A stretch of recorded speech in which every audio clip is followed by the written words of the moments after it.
Good afternoon, everyone. It is Tuesday, September 3rd of 2019. Here we have the ES and the YM. Today was one of those days that is the least probable of the market profile or volume profile day types.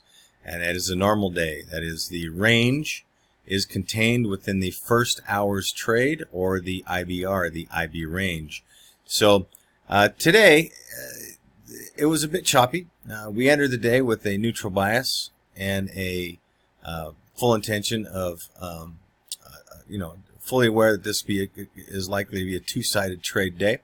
Now, when this does go normal like this, it does make this a little more difficult. So there really was a few high probability trades today, I think, and then there were just primarily some scalps back to the center. So the first trade, this opening drive, was a little odd, I think. Now, we did open with ticks down, and we would expect this, tick to open down in the range that it did open, down in the 968 area. So that's not too surprising.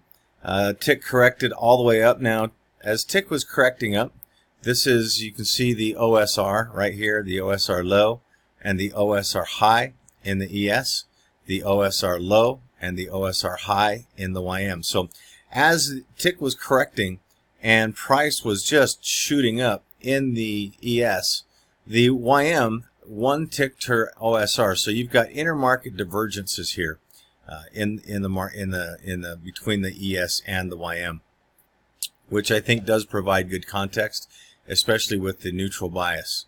So now what happened on this move up was, look at all this movement. So the ES basically went from opened down around here, went from 29.01.5 all the way up to 14.5, and the tick just didn't do much. It only came up here and made a high of positive 300 all the while the YM was contained within her OSR. Now, the YM did have an OSR low break, so this an OSR low break failure. So this gave you reasons to, if you wanted to take a long here, that's fine. I think that coming up here, or even this pullback into this area, into the VPOC and the developing VWAP, but you had to be aware that, like I say, the bias was neutral, so you weren't really looking for a large trade. Now, as you're watching this, you're also watching the volume just decreasing. So with the volume decreasing, the tick not showing any strength, okay, and the YM with its divergence and its one tick failure, I think anywhere in this zone would have been a fantastic area to short back down into this lower IZ zone. I think this was really your first area. You wanted to see this area overcome. Took it out on a wide range bar into this lower IZ zone. So recall, these lower IZ zones were really what was going to determine how they trade the character of the day. So as we were coming down now, if you held that down into this area, this was a fantastic trade. Both the ES and the YM were hitting their initial support zones with a neutral bias. There wasn't anything that said this was likely to go directional either way. On this move down, it was fast and furious. You've got internal divergence on the ADD and ADSPD and the ADD. You also have a significant tick divergence. Now, when you're looking at these divergences, you don't want to have to squint to see them. These are very obvious divergences. They just stand right out in the charts. So this area was either an excellent area to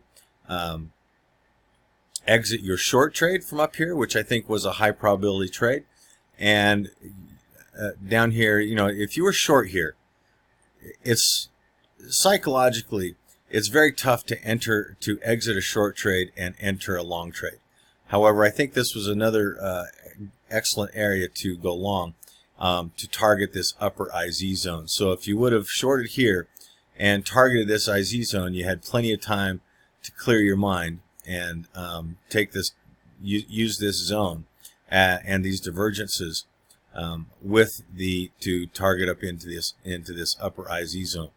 From that point forward, when you've got the normal day types, and considering that they only happen roughly 3% of the time, generally when I'm looking for these type of trades, I start to get very conservative on my entries. I really want to grab an edge. So I like to see at least one of the markets pierce an IB low. Like down here, if this would have come down and pierced this IB low, this would have come down into here. I think that would have been a great trade back up into this IZ zone. I personally think that even given, you had some tick divergence here, but tick was just really in its character at that point in time. The spreads were ranging. This was, I'm very confident, this isn't a trade that I would take back down into here. That's just not something that I would take. Now, so as far as the high probability trades, I think you had one, you had two, and then you had one more that I think really was a nice trade. And that was coming down into the initial support zone again. The YM was front running. So what you've got here is you have market divergence again, okay, with a neutral bias, and there really isn't anything to form a strong convictional bias at this point in time. Got plenty of time to see that the spreads are just ranging. Tick is just ranging, not it's rotating above zero, below zero, above zero, below zero, etc., etc., etc. It's just not showing much strength or weakness.